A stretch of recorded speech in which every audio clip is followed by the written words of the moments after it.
जय हिंद साथियों, कैसे हैं आप लोग। आशा करती हूँ सब लोग ठीक होंगे। आज के इस वीडियो के माध्यम से मैं आप सभी के बिहार पुलिस के मेडिकल से जुड़े सारे डाउट्स क्लियर कर दूँगी। और वे अभ्यर्थी जो बहुत ज़्यादा मेडिकल को लेकर चिंतित हो गए हैं, मैं उनको बता दूँ कि बिल्कुल चिंता करने की ज़रूरत नहीं है। आप सभी का मेडिकल बहुत ही अच्छे से बीतेगा, आप सभी क्वालिफाई करेंगे, तो बिल्कुल मत घबराइए, सभी का मेडिकल बहुत ही अच्छे से बीतेगा। और इस वीडियो के माध्यम से मैं अपना भी मेडिकल एक्सपीरियंस आप सभी से शेयर करूँगी और बताऊंगी कि कैसे क्या क्या होता है मेडिकल में, क्या प्रोसेस होता है, कैसे क्या चेक किया जाता है, किसके अंडर में आपका मेडिकल चेकअप कराया जाएगा। ये सारी इन्फॉर्मेशंस आप तक पहुंचाई जाएंगी इस वीडियो के माध्यम से। और यदि आप चैनल पर नए हैं तो चैनल को सब्सक्राइब कर लें, ताकि ऐसी इन्फॉर्मेशंस आपको आगे हमेशा मिलती रहेंगी। तो आइए आगे बात करते हैं सबसे पहले आपके योगदान के बारे में, क्योंकि जब आप अपने ज़िले में जाएंगे ज्वाइन करने तो सबसे पहले आपका योगदान लिया जाएगा। योगदान में सबसे पहले आपका डॉक्यूमेंट्स वेरिफिकेशन होगा और योगदान के समय उस ज़िले के एसपी या इंस्पेक्टर, दरोगा, सभी लोग वहाँ मौजूद रहेंगे। आप लोगों को चिंता करने की ज़रूरत नहीं है, आप सभी का योगदान बहुत ही अच्छे से लिया जाएगा वहाँ पे। और जब आपका डॉक्यूमेंट्स वेरिफिकेशन हो जाएगा उसके बाद आपका हाइट, वेट, यदि लड़के हैं तो चेस्ट, ये सब का मेजरमेंट भी लिया जाएगा। उसके बाद आपका फिंगरप्रिंट टेस्ट लिया जाएगा, क्योंकि आप वही कैंडिडेट हैं या नहीं इसका पता फिंगरप्रिंट से ही पता चलता है। तो फिंगरप्रिंट टेस्ट भी वहाँ पे लिया जाएगा और हाइट, वेट का मेजरमेंट वैसे ही लिया जाएगा जैसे कि आपके फिजिकल के टाइम में लिया गया था, ठीक वैसे ही ये सब भी चेक होगा। और डॉक्यूमेंट्स में आप निवास और EWS NCL इस सब पे थोड़ा ध्यान देंगे कि उसका डेट वैलिड है या नहीं। तो इस सब बातों का ध्यान रखेंगे, आपका योगदान बहुत अच्छे से बीत जाएगा। जब आपका योगदान करा लिया जाएगा उसके बाद जब आपके मेडिकल की बारी आएगी तो मेडिकल आपके ज़िले के ही किसी सदर हॉस्पिटल में ले जाके कराया जाता है।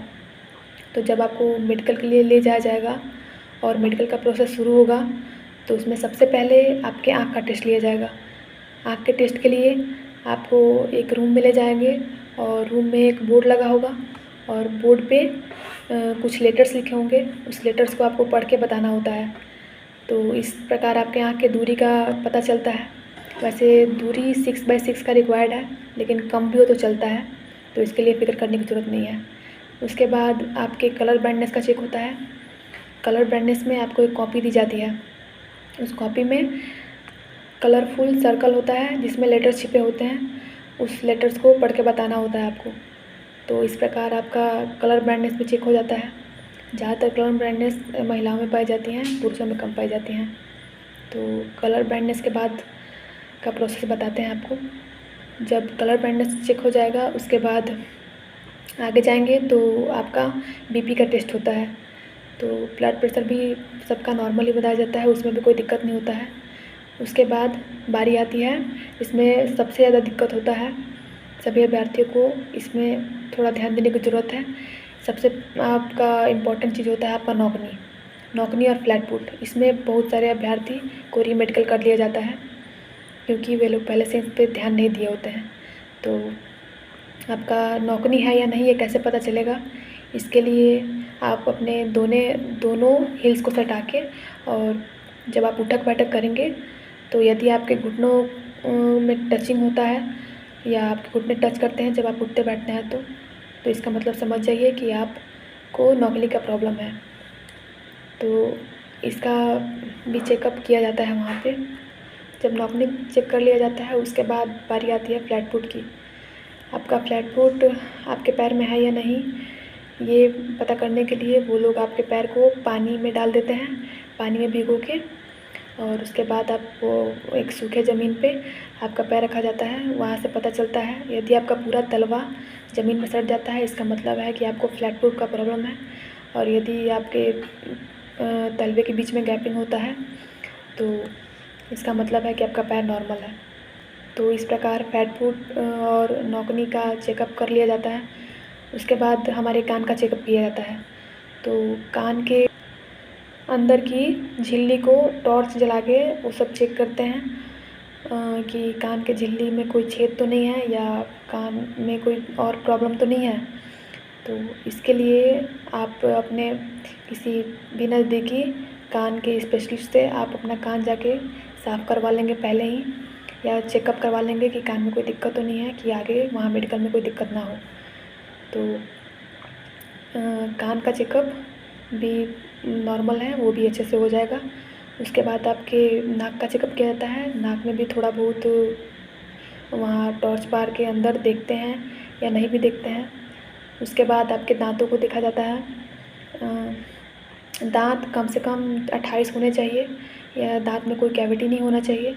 यदि आपके दांत में कैविटी है तो आप अपने किसी नज़दीकी डेंटिस्ट से जाके वो कैविटी को भरवा सकते हैं और उस कैविटी का रिपेयर करवा सकते हैं। करवा के जाएंगे तो ज़्यादा अच्छा रहेगा। कान, नाक, आँख के चेकअप के बाद मुंह का भी जब चेकअप हो जाता है, उसके बाद आपके छाती का एक्सरे लिया जाता है। तो एक्सरे करना उतना वो नहीं है, वो भी नॉर्मल ही होता है। उसके बाद फिर आपका ब्लड सैंपल लिया जाता है। ब्लड सैंपल में भी डरने की बात नहीं है, क्योंकि जिसको HIV होता है उसका थोड़ा प्रॉब्लम होता है, बाकी आप लोग को डरने की ज़रूरत नहीं है। फिर यदि कोई महिला है तो उनका यूरिन टेस्ट होता है। लड़कों का यूरिन टेस्ट नहीं होता है, सिर्फ महिला का यूरिन टेस्ट होता है और बस मेडिकल का प्रोसेस ख़त्म हो जाता है। फिर क्वेश्चन आता है कि क्या मेडिकल में पैसा भी लगता है। तो जब मैं मेडिकल अपना करा रही थी पटना में, तो उस समय 1000 रुपये लगा था। बाकी ज़िलों में नहीं भी लगा था। तो ये ज़रूरी नहीं है कि आपका मेडिकल में पैसा लगेगा। यदि आप फिट हैं तो कोई फ़िक्र की बात नहीं है, सब मेडिकल अच्छे से बीतेगा और सब लोग इस साल वर्दी ज़रूर पहनेंगे। बस आपका मेडिकल ख़त्म हो गया और अगले वीडियो में हम बात करेंगे कि आपका सैलरी कब से बनना शुरू हो जाता है, कैसे मिलता है, कितना मिलता है, इसके बारे में हम अगले वीडियो में बात करेंगे। आशा करती हूँ आप सब इस इन्फॉर्मेशन से सेटिस्फाइड हुए हों। सभी लोग बेफिक्र रहिए और तब तक के लिए जय हिंद।